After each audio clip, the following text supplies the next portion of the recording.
그 주제를 두려움이라는 주제를 이제 받았는데 참 쉽지는 않은 것 같아요. 예, 그래서 그냥 Don't fear라고 했습니다. 여러분 그 뭐죠? RPG 샤인이라는 노래 들어보셨죠? 예, 거기 보면 뭐 나오죠? 걱정하는 것을 걱정하지 말라고 나오죠. 이렇게 살짝 한번 바꿔봤어요. 예. 저는 그 노래가 참 재밌다고 생각해서 왜냐하면 로켓 펀치 제너레이션이라고 얘기하잖아요. 걱정이 있으면 뭐 로봇 우세팔 한 방이면 되는데 이런 얘기잖아요. 굉장히 만화적인 상상력이죠. 예, 굉장히 당당하고 에너지가 넘치고 전 좋아했습니다. 그래서 어차피 두려움이라는 것은 인간이 기본적으로 가지고 있는 하나의 피할 수 없는 그 무엇이잖아요. 예, 그럴 거면은 우리가 그럼 두려워하지 말자라는 줄 한번 제가 잡아봤습니다. 영어로 두려움은 fear죠. fear 이 어감도 좀 이렇게 두렵지 않으세요? 예, 한글로 두려움이거든요. 두려움도 좀 두렵게 느껴지지 않으세요?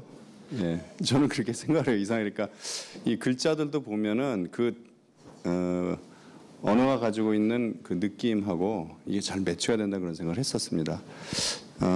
그래서 제가 이 강연을 의뢰를 받고 내가 처음 두려움을 느꼈던 게 뭐였을까 한번 생각해봤는데 한 2살 반쯤 됐었던 것 같아요. 그래서 아니 당신이 어떻게 기억력이 좋지? 라고 생각하실 수도 있지만은 정말 강한 기억은 굉장히 그 이전 것까지도 무의식 속에 이렇게 각인이 되는 것 같아요. 사진처럼. 그때 제가 아버지 어머니를 따라서 어떤 뭐 놀이공원 같은 데 갔는데 물 위에 이렇게 보트가 있었고 거기에 저를 잠깐 앉혀놨었는데 저는 그 정황이 너무너무나 생생하게 지금도 기억이 나거든요. 예, 그래서 제가 막 울고 그랬는데 저기서 누가 사진 찍고 근데 그 사진 지금도 제가 가지고 있어요. 굉장히 그때 이제 무서웠습니다. 그 다음에 두려움이랄까 그게 뭐였을까 한번 또 생각을 해봤더니 군대 들어갔을 때였어요. 예. 그런데 이제 저는 군대를 장교를 갔어요. 그래서 4개월 훈련을 받았는데 그때 제가 느꼈던 두려움은 뭐 훈련 그런 게 두려운 것이 아니라 그 4개월 동안 내 자의적으로 할 수 있는 게 아무것도 없었다는 것이 너무너무 두려웠어요. 그러니까 제가 원해서 할 수 있는 건 아무것도 없어요. 제가 원해서 할 수 있는 것은 큰 거 작은 거 보러 가는 일뿐이 없죠. 그러니까 생리적인 현상을 해결해 가는 것 말고는 내가 먹고 싶은 것을 먹을 수도 없고 내가 일어나고 싶은 시간에 일어날 수도 없고 하루 종일 타의적인 무언가 계획표에서 움직이고 어딘가에 갇혀갖고 내가 나갈 수가 없다는 그 사실이 너무너무 저는 두려웠었어요. 예. 그리고 저는 그때 막 뭔가 글을 읽고 싶었는데 하다못해 모든 신문이며 뭐며 문자로 기록된 걸 하나도 못 보게 하거든요. 그래서 훈련이 끝나고 나서 그동안 뭐 집에서 소폰이 뭐니고 많이 보내오잖아요. 그래갖고 책을 이제 제가 즐겨보던 그 개간 잡지가 있어서 그 책을 딱 보는데 문자를 보는 순간 눈물이 핑크로 돌면서 눈물이 떨어졌어요. 여러분 그런 상황을 이해하시겠어요? 네, 사랑하는 사람이 아니라 활자를 보고 눈물이 난다는 예. 하여튼 제가 인생에서 겪어봤던 정말 4개월의 타이에 의한 삶을 제가 살았었습니다.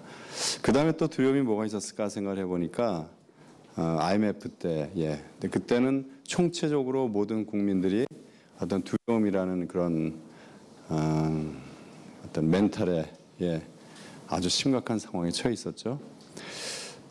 그런 거였어요. 뭐 중소기업이건 아니면 대기업이건 간에 뭐 부도의 위기 또는 뭐 구조조정. 옆에 있던 동료들이 전화가 오면 깜짝 놀랍니다. 그 위에 올라가요. 그리고 내려와서는 그냥 짐을 싸기 시작했어요. 그 당시 이제 분위기가 그랬습니다. 그러니까 이게 그때 어떻게 살아야 인간답게 사는 것일까라는 저는 고민을 많이 했고 그런 구조조정이 제 기억에는 한 일주일 정도 계속됐던 것 같은데 첫날 저는 그 상황을 딱 보고 더 이상 그것을 볼 자신이 없었어요. 그래서 휴가를 내고 서울을 떠났습니다. 그런 일주일 후쯤에 이제 돌아왔었는데 그때가 또 하나의 어떤 총체적인 두려움이었던 것 같아요. 예. 뭔가 이게 뿌리채 흔들리고 있구나. 예. 그걸 통해서 뭔가 완전히 새롭게 거듭나야 되겠구나라는 이런 생각을 하게 되었던 것이죠. 근데 사실 두려움을 보면 굉장히 일상적인 것에 있어요. 제가 네이버에서 한번 찾아본 거거든요. 사람들이 느끼는 두려움이란 뭔가 대중 앞에서 말하기는 영국의 데일리 선지에서 조사를 했더니 가장 많이 나온 게 저거래요. 42%였다는 거예요. 그러니까 제가 지금 굉장히 두려운 일을 하고 있습니다. 다가오는 기말고사, 사랑니 뽑기, 무서운 부장님의 지시, 자동차 운전도 있어요. 그다음에 신용불량, 자신을 속이는 것, 저렇게 멋들어진 맛도 있어요. 예, 두려운 것, 자신을 속이는 것, 변비도 있습니다. 부대 복귀, 너무 공감 가지 않으세요? 부대 복귀? 예? 두려움은 우리 일상에 틈입해 있다는 얘기예요. 완전히 스며 들어있다는 얘기입니다. 아주 일상이라는 얘기예요. 아주 하찮은 것부터 우리가 두려움을 느끼게 되는 계기가 여러 가지가 있습니다. 그럼 인간은 왜 이렇게 두려움을 느낄까요? 예, 정말 상처받기 쉬운 존재죠. 어차피 인간은 크고 작건 간에 조직 생활 속에서 움직이게 되어 있습니다. 여러분 몇 사람이면 조직인 것 같으세요? 두 사람이 벌써 조직이에요. 두 사람만 되더라도 뭔가 함께 영위하기 위해서 뭔가 시스테마이즈 해야 되고 뭔가 약속을 해야 되고 이런 상황이 펼쳐집니다. 또 그런 작동으로 조직 생활을 하게 되는데 조직이란 게 어떻습니까? 조직 자체를 운영하기 위한 논리가 존재하죠. 예, 그 논리 속에서 개개인의 사람들은 어떻습니까? 쓰임새를 당하는 거예요. 어쩔 수 없습니다. 조직의 논리는. 그러다 보니까 조직의 논리에서 나는 회사를 예를 들면은 갔더니 내가 불이익을 당하고 있는 것 같다. 아주 이상한 소문이 돈다. 누군 날 뒤통수를 치더라. 주로 정치적인 것, 일 때문에 그렇게 크게 두려움을 느낀 경우는 거의 없죠. 대개 보면 인간관계의 차이입니다. 작은 것에 상처받고 이런 것들이죠. 근본적으로 인간은 너무 불완전한 존재고 인간이 얼마나 불완전한 존재라는 것은 수많은 문학가들이 정리를 했었어요. 근데 더더군다나 이번엔 싱크로가 됐네요. 예. 더더군다나 한국 사람들은 영어로도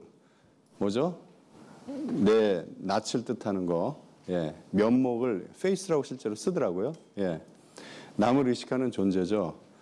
저번에 공부라고 하는 그 다큐멘터리 프로그램을 봤더니 지금 우리나라의 주로 이제 다른 것도 그렇지만은 판검사 시험도 그렇고 다 그렇지만 특히 이제 대학 입학 시험을 보면은 열심히 암기하고 공부해가지고 좋은 성적 받아서 학교 가는 거 그걸 출세라고 생각하잖아요.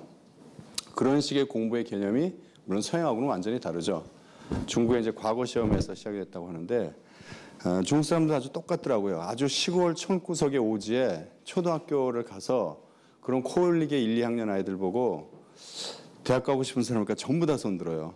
그래서 왜 대학을 갖고 싶냐 물어봤더니 부모님과 국가에 보답을 해야 된다는 얘기예요. 초등학교 1, 2학년 애들이 그런 얘기를 해요. 전 참 의아했어요. 이제 물론 그런 얘기를 주입시키기도 하지만은 뭔가 내가 하고 싶은 것을 하기 위해서 간다 이런 얘기는 없더라는 것이죠. 그러니까 늘 동양적인 사고가 나 자신보다는 우리라는 관계망 속에서 생각을 하잖아요. 그래서 되게 이력서 같은 거에 자기소개도 보면은 되게 서양 사람들은 나는 음악을 듣는 것을 좋아하고 운동은 뭘 좋아하고 내가 좋아하는 거, 내가 잘하는 거 위주로 기술하는데 한국 사람들 자기소개서 보면은 나는 몇 남 몇 녀의 몇째고 아버지 어머님 무엇을 하시고 어떻게 해서 화목하게 지냈고 이 가족 관계망 속에서 얘기를 하더라는 것이죠. 그러다 보니까 혹 자기 자식이 원하는 대학을 가지 못했다 또는 원하는 직장을 구하지 못했다 시험에서 계속 떨어진다 그러면은 저런 얘기를 흔히 하잖아요. 남 부끄러워서 낯을 들고 다닐 수가 없다는 저런 말이 우리 일상생활이잖아요. 그걸 실제로 당한 사람은 얼마나 상실감이 크겠어요. 근데 그런 것보다도 남을 너무 의식한다는 얘기예요. 저는 굉장히 우리 문화에서 빨리 고쳐야 될 게 저거라고 생각하는데 남을 너무 의식한다는 얘기죠. 그렇기 때문에 공포감이 더 커지는 거예요. 예, 자기 자신에 대한 공포도 있지만 타인까지 의식을 해야 된다는 얘기죠. 게다가 보시면은 여러분 많이 들으셨을 거예요. 우리나라가 OECD 국가 중에서 자살률이 제일 높다. 저거는 지금 현재가 해피하지 않다는 거죠. 출산율이 제일 낮은 거는 미래도 해피하지 않다는 얘기죠. 36개 중에서 27위예요. 그럼 우리나라 뒤에 9개 나라가 있잖아 라고 저것이 마음에 위안을 삼을 만한 수치가 아니죠. 그 아래 보세요. 일과 생활의 균형, 삶의 만족도 지수는 최하위라는 거예요. 그러니까 그 위에 뭐 생활의 편리성, 인프라 뭐 이런 측면에서 높기 때문에 그나마 27을 차지한 거지, 실제로 우리가 중요시 여겨야 될 나의 삶의 퀄리티는 거의 최하위란 것이죠. 두려움이 더욱더 증폭될 수 있는 그런 상황이 우리에게 이제 존재를 하고 있다는 얘기입니다. 결코 좋은 사인은 아니죠. 네. 그러다 보니 2013년 현재 대한민국 키워드가 뭘 것 같으세요? 예? 예. 힐링이죠. 예. 또 하나 뭐가 있을까요? 보여주세요. 예. 나를 치유해달라. 나에게 대답을 달라라고 얘기를 해요. 그런데 어느 누가 제 인생에 대한 답을 줄 수가 있을까요? 저는 사실 하나 더 넘겨볼까요? 네이버에 저런 게 있더라고요. 몰아치는 힐링 열풍. 사실 그렇거든요. 뭐 신문의 기사권수에서 뭐 12,447건부터 시작해서 스님의 멈추면 비로소 보이는 것들, 뭐 SBS 힐링 캠프 정말 예능에서 벌써 힐링이란 말이 아주 꽤 됐어요. 그 다음부터 한번 넘어가 볼까요? 예. 근데 교수님들과 문화를 전공하는 분들이 저런 얘기를 하더라고요. 저도 지금 굉장히 저런 것들이 물론 힐링이 중요하지만은 근본적인 해결책이 없이 일단 들어서 귀에 달콤한 것들은 저는 굉장히 위험하다고 생각을 합니다. 그것이 여러분의 또는 저의 현실을 바꿀 수가 없는 거거든요. 예. 근데 그것이 너무 만연해 있고 심지어 상품화되어 가고 있고 정말 이 시대를 이끌어가야 될 지성이 되는 분들이 새로운 생태계를 만들어서 거기에 젊은 사람들이 함께 일을 하고 가치를 느끼게 해주고, 여러분들 왜 대한민국에 있는 그 젊은이들이 그렇게 직업을 얻기 힘들다고 생각하세요? 중소기업에서는 사람 구하기가 너무 힘들어요. 근데 모두 다 대기업을 가려고 그래요. 미국에서는 지금 어떤 일을 하고 있습니까? 자기가 갖고 있는 회사를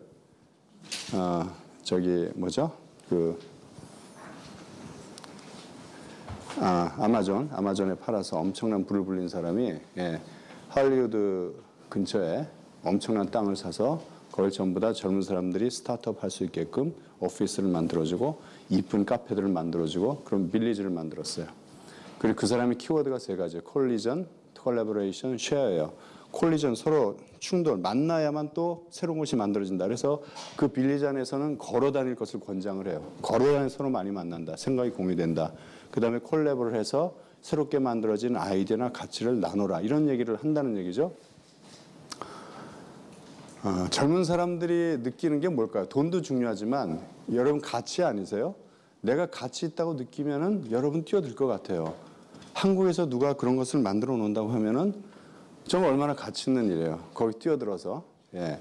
또 몇몇 군데에서는 미국에 있는 동부에 있는 몇몇 대학 학생들에게 거기서도 몇 명을 뽑아가지고 뉴올리언즈 같이 지금은 현재는 굉장히 타락이 아니라 쇠락한 그런 마을에 가서 중소기업을 일궈서 그런 펀딩을 대줘요. 그래서 그 지역 경제를 일으키고 뭔가 새로운 걸 만들어내는. 그러니까 젊은이들이 그런 게 막 가치를 느낀다는 얘기죠. 예. 그런 새로운 생태계를 만들어주는 게 굉장히 중요하다고 저는 생각하거든요. 굉장히 실질적이고 구체적인 거죠. 근데 계속해서, 그러니까 저도 지금 이렇게 얘기하는 것에 이런 하나의 한 시류의 하나가 아니기를 바라지만은 이런 걸 계속 듣고만 한다고 해서 우리들의 일상 삶, 여러분의 삶이 변화되는 건 아니라는 얘기입니다. 그래서 저는 뭐 그 책을 읽어보지는 않았지만 어떤 분이 그 책에서 젊은이들이 계속 실패하라라고 이랬대는데 실패를 이렇게 많이 하면 안 되죠. 예, 실패도 습관이 돼요. 저는 좀 그 무책임한 얘기를, 물론 그 레토릭일 수가 있겠죠. 젊었을 때 도전하라는 레토릭이 있지만은 지금 우리 사회에서 필요한 건 그것이 아니라 돈이 있고 동시에 생각이 있는 분들이 새로운 생태계를 좀 만들어야 되는 시점입니다. 예. 제야에 있는 운동가들과 NGO 단체들과 또는 여러 사람 콜라보를 해서 넘어가 볼까요? 그럼 당신은 어디서 힐링을 느꼈느냐? 제 표정이 힐링 아니에요, 지금? 예. 제 마다가스카르거든요. 이번에 휴가 때 갔다 왔어요. 쓰레기 마을입니다. 저기 사는 사람들은 쓰레기가 많으면 먹고 살아요. 예, 거기서 뭔가를 뽑아서 먹고 또는 내다 팔고, 오른쪽에는 채석장에서 하루 종일 돌 깨는 아이들이에요. 하루 종일 떼 앞에서 돌을 깨봤자 이제 1,000원을 받습니다. 근데 쟤네들이 학교를 안 가는 이유가 채석장에서 돌을 깨면 돈은 일단 받을 수가 있거든요. 저들의 삶이 얼마나 형편없고 쇠락해 있는지는 시간이 없어 다 말씀 못 드리는데 오히려 저는 저희 가서 저런 아이들 표정 보면서 정말로 많은 힐링을 제가 받고 왔어요. 오히려. 예. 그리고 한국에 왔을 때 저들이 정말로 이 지구상에서 최저의 생활을 하고 있지만 저보다는 더 행복하지 않을까라는 생각도 해봤습니다. 넘어갈까요? 그래서 저는 힐링은 자가치료라고 생각해요. 뭐 처방으로 되는 것은 아니라고 생각을 하고 어느 광고 카피에도 나오지만 자기 스스로 멘토가 돼야 된다는 얘기죠. 예. 자기 스스로 세상과 부딪히면서 느낀 이런 것들이 정말 자신의 하나의 세계관을 형성하고 그 다음에 그것을 내가 앞으로 나가야 될 뭔가를 설정해 주지 누군가 이런 강의식으로 얘기해주고 뭐 100번들 아무 소용이 없다는 얘기죠. 여러분들이 인생과 부딪혀야 된다는 얘기입니다. 볼까요? 그 다음에 결국 두려움을 이제 두려워하지 말자는 얘기인데 그 내용은 저는 이렇게 생각해요. 아까도 처음에 말씀했지만 두려움은 어차피 우리가 피할 수가 없는 겁니다. 주사와 같은 거라고 생각을 해요. 맞아야 되는 거잖아요. 근데 주사 맞으면 아프다는 걸 알아요. 줄 서서 맞는데 초등학교 때 생각해 보세요. 점점 줄이 들어들어요. 굉장히 두렵죠. 하지만 맞아야 되는 거죠. 예, 맞아야 되는 게 그냥 맞는 거예요. 그 뭐 우리가 매 맞을 때 뭐 생각하고 맞습니까? 매 맞는 거 그냥 맞는 거죠. 근데 그것이 막다른 골목에 다른 게 아니라 분명히 새롭게 업그레이드될 시점이 됐다는 것을 알리는 거라고 저는 확실하게 저는 믿습니다. 왜냐하면 여러분들 그런 걸 한번 경험을 해보셨을 거예요. 저런 상황에 어떻게 됐을 때 어떤 식으로 해결책을 찾고 나면은 그만큼 여러분들이 성장해 있는 그런 느낌을 아마 받으셨을 겁니다. 한번 볼까요? 자, 그래서 오늘 공적으로 제가 말씀드리고 싶은 건 저 자존이라는 것인데 두려움에 맞설 수 있는 걸 저는 자존이라고 생각하고 지금 한국 교육에서 가장 모자란 부분이 저는 자존이라고 생각하는데 자존은 뭐 내가 잘났어 뭐 이런 거 자뻑 이런 거는 다른 거죠. 예. 자기 자신을 존귀하게 여길 수 있다는 건데 여러분 보세요. 왜 사람들이 남을 사기치고 예, 남을 등쳐먹고 예, 그런 일이 벌어질까요? 그 사람은 자기 자신을 사랑하지 못하고 자기 자신이 귀하게 생각하지 못한 사람이 어떻게 자기 자신을 귀하게 여기는 사람이 자기 자신의 명예에 예, 스크래치가 나는 그런 행동을 할 수 있을까요? 없는 거죠. 예, 자기 자신을 굉장히 험불하고 못난 사람으로 생각을 한다는 얘기입니다. 자존을 가르치는 교육이 저는 굉장히 중요하다고 생각을 해요. 물론 쉬운 것은 아니죠. 그래서 저는 세 가지를 자존으로 봅니다. 첫 번째, 예, 옳지 않은 것과 타협하지 않고 내가 설정한 룰을 지켜간다는 것이죠. 쉽지 않죠. 그건 특히나 조직사에서 다른 사람하고 불화가 일어납니다. 왜? 대부분 사람들이 보면 그게 옳지 않은 방향임을 알면서도 적절히 타협하면서 넘어가죠. 예. 그렇게 되면은 계속 남에게 이끌리는 생활만 하게 된다는 얘기예요. 한 번 더 볼까요? 예, 꽁수를 쓴다 그러죠. 예, 저는 제가 제 경험상 확실하게 말씀드릴 수 있는 것인데 순간은 위험할 수 있지만은 결정적인 해결책은 되지 않는다는 것. 돌직구로 승부를 했으면 좋겠습니다. 두 번째, 자기를 넘어서는 일이라는 거죠. 굉장히 어려운 일이에요. 안일해지는 나와 이제 결별을 하는 건데 참 그것은 그야말로 인간이기 때문에 예, 이루기 힘든 일이면서 동시에 인간이기 때문에 할 수 있는 것들이죠. 하나 더 볼까요?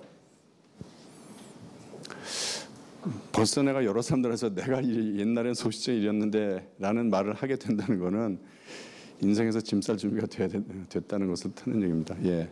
미래를 살기 위해서 계속 현실을 바꿔가야 돼요. 예. 저건 정말 중요한 앞에 것과 함께 돌직구와 함께 굉장히 중요한 일이라고 생각하는데 항상 자기가 미래인이라는 생각을 가져야만 됩니다. 그 다음에 어떻게 보면 가장 중요한 덕목이라고 저는 생각을 해요. 이타심과 관용, 톨레랑스라는 것인데 작게는 기사페피엔이 야생화에도 애정을 갖는 것을 표현한다. 존재에 대한 애정이라는 것이죠. 다른 생명체에도 애정을 갖지 못한다는 것은 결국 자신을 함부로 굴릴 수도 있다는 것을 뜻한다고 저는 굳게 믿습니다. 그래서 예, 서바이벌이라는 것만 가지고 우리가 계속 교육을 받는 게 서바이벌, 자존감에 대한 교육을 못 받았잖아요. 서바이벌이잖아요. 항상 보면은 성적만 가지고 학생들을 편애를 하죠. 예. 성적이 좋지 못한 학생들은 아마 선생님들로부터 따뜻한 얘기를 한 번도 들어보지 못했을 거예요. 네가 얼마나 중요한 존재라는 것을 한 번도 들어보지 못했을 겁니다. 우리가 그 노숙자들을 갱생을 위한 걸 할 때 여러분 많이 들어보셨겠지만은 그들에게 뭐 쉘터를 제공해 주는 것도 중요하지만은 그분들에게 인문학 교육을 시키고 철학 교육을 시키고 했다는 얘기 있었죠. 예, 그게 들어보셨죠. 왜 그랬을까요? 내 자신이 중요한 존재라는 걸 깨닫게 하는 것이 그 사람 스스로 일어설 수 있도록 해준다는 것이죠. 그런 프로그램이 미국에서 시작이 됐잖아요. 그게 바로 자존감을 갖게 한다는 겁니다. 굉장히 중요한 내용이거든요. 그런데 사람들이 그냥 어려서부터 교육이 공존이란 걸 안 배우고 서바이벌만 배워서 세상을 기억하지 못합니다. 이 세상을 기억하는 사람은 다 어떤 사람들입니까? 공존이라는 키워드를 갖고 있는 사람이에요. 빌 게이츠가 그렇게 너무 잘 아시는 그런 사람들이 정말 세상을 바꿀 수 있는 것이죠. 왜냐하면 혼자 사는 거 아니잖아요. 사실 우리는 이 크게 보면 지구라는 집에 전세를 들어 살고 있을 뿐이고, 그렇죠? 그 수많은 전세를 다른 여러 사람들이 살 수 있을 뿐이고, 전 세계 인류는 99% 같은 DNA를 가지고 있다. 저에게는 빌 클린턴 대통령이 얘기를 했습니다. 그분도 클린턴 파운데이션이라는 재단을 가지고 얘는 사회공헌 활동을 하고 있는데, 결국은 공존이라는 것, 그게 바로 자존이에요. 타인에 대한 관용, 이타심, 톨레랑스를 가지고 있어야 되는데 우리나라에 굉장히 부족한 덕목 중에 하나가 바로 그겁니다. 너 죽고 나 살자라는 키워드가 답해 볼까요? 결국 제가 보기에 자존이라는 것은 자신감과 함께 동시에 이타심을 갖는 것을 뜻하는데, 그것을 짧게 다시 한번 정리해 볼게요. 넘어가 볼까요? 돌직구. 눈치 보지 말고 줏대를 갖자는 거고요. 줏대라는 것이, 줏대라는 말을 많이 하는데 자신만의 인생관을 얘기를 하죠. 미래인, 인사이트가 굉장히 중요한 것 같아요. 미래를 보기 위해선. 근데 결단을 내리고 용감하게 밀고 나가야 된다는 것. 실행하는 것만이 자신을 바꿀 수 있습니다. 굉장히 어렵죠. 하다못해 여러분이 살을 뺀다고 하더라도 계획을 갖고 실행을 해야 돼요. 제가 우리 회사에서도 우리 팀원들이나 또는 다른 사람과 함께 같이 협력할 때 늘 하는 얘기가, 실행되지 않은 아이디어는 아이디어가 아니라는 얘기죠. 우리가 TV를 볼 때도 저 광고 우리가 생각했던 아이디어잖아. 아무 소용이 없습니다. 우리는 생각하고 있을 때 누군가 것을 실행을 했다는 거거든요. 실행되지 않은 아이디어는 아이디어가 아니에요. 자기를 변화시키려도 실행력을 통해서, 그렇지 않으면 변화가 일어나서 머릿속에 맨날 생각하는 건 아무 소용이 없다는 얘기입니다. 그 다음에 공존, 다양성을 인정하고 솔루션을 찾는 길을 모색해야 되는데, 중요한 것은 저것이 습관화돼야 된다는 얘기예요. 그렇지 않으면은 공존이라는 것을 실행하기가 굉장히 어렵습니다. 넘어가 볼까요? 자, 마지막 시 그냥 하나. 윌리엄 블레이크라고 하는 그 낭만주의 시인이 있었는데, 제가 저 짧은 시를 왜 좋아하냐면은, 저를 처음 읽었을 때 뭐라고 표현할까요? 이 막 가슴이 막 방망이질 치는 그런 걸 느꼈어요. Tiger, tiger burning bright in the forest of night. 그러니까 한밤에 깜깜할 때 호랑이를 막 본 거죠. 불타는 듯한 호랑이. 그러면서 저 호랑이의 fearful symmetry라는 단어를 제때 저 표현을 내가 목격하고 굉장히 놀랐는데, 아직 넘어가면 안 되는데. 그 이후로 fearful symmetry라고 하는 것이 굉장히 많이 쓰이고 있어요. 여러 가지. 그게 뭐 블로그의 네임이기도 하고, 저게 어떤 뭐 학술지의 어떤 테마이기도 하고 굉장히 많이 쓰이고 있습니다. 무시무시한 균형. 그러니까 호랑이 보면 이렇게 딱 대칭으로 돼 있잖아요. 그런 어떤 형태에 있어서의 그런 것들을 표현을 한 것인데, fear라는 단어에 FU를 붙이니까 굉장히 긍정적인 용어로 저게 쓰이게 되더라고요. 엄청나고 무시무시한 그런 균형. 그래서 우리가 fear를 정말 여러분들이 fearful한 confidence로 승화를 시킬 수 있었으면 하는 생각이 드는 것이고요. 그래서 마지막으로 이번에 한국 시인, 여러분 신대철이라는 시인이 계시는데, 락 가수, 락 기타리스트 신대철 말고 우리의 문학사에 남은 신대철이라는 분의 시인도 있는데, 저분은 저런 얘기를 했어요. 깨어있지 않은 누구나 타인의 자신에 불과하다라는 이제 그런 얘기입니다. 그래서 짧은 시간이나마 제가 준비를 끝냈는데, 여러분과 함께 공유하고 싶은 내용은 저를 포함해서, 뭐 저도 여러분과 다를 게 없죠. 하고 싶은 내용은 그런 것 같아요. 두려움은 뭐 어차피 마주쳐야 될 것인데, 그것을 어떻게 나의 발전의 기회로 삼느냐, 그것을 늘 생각하는 것이 중요하고, 그 다음에 그럼에도 그러는 과정에서 조금 더 내가 어떤 두려움의 강도를 덜 느끼고 빨리 지혜롭게 그것을 헤쳐나올 수 있는 길은 자존, 자존감을 갖는 일이라는 겁니다. 굉장히 좀 중요하다. 제 개인적으로는 중요하다고 생각을 하는 거예요. 그래서 자존감을 갖게 되면은 자신감이 생기더라고요. 예. 왜냐하면은 눈치 볼 일이 없거든요. 내가 옳다고 생각하는 걸 그대로 해나가는데 문제가 될 게 뭐가 있지라는 것, 꼼수를 쓰지 않는 것, 예, 굉장히 마음이 편해져요. 예. 그 다음에 그런 자신감이 계속 생기려면 어떻게 됩니까? 계속 자신을 발전시켜 나가야 되는 거죠. 내가 항상 미래인이라고 생각을 하는 겁니다.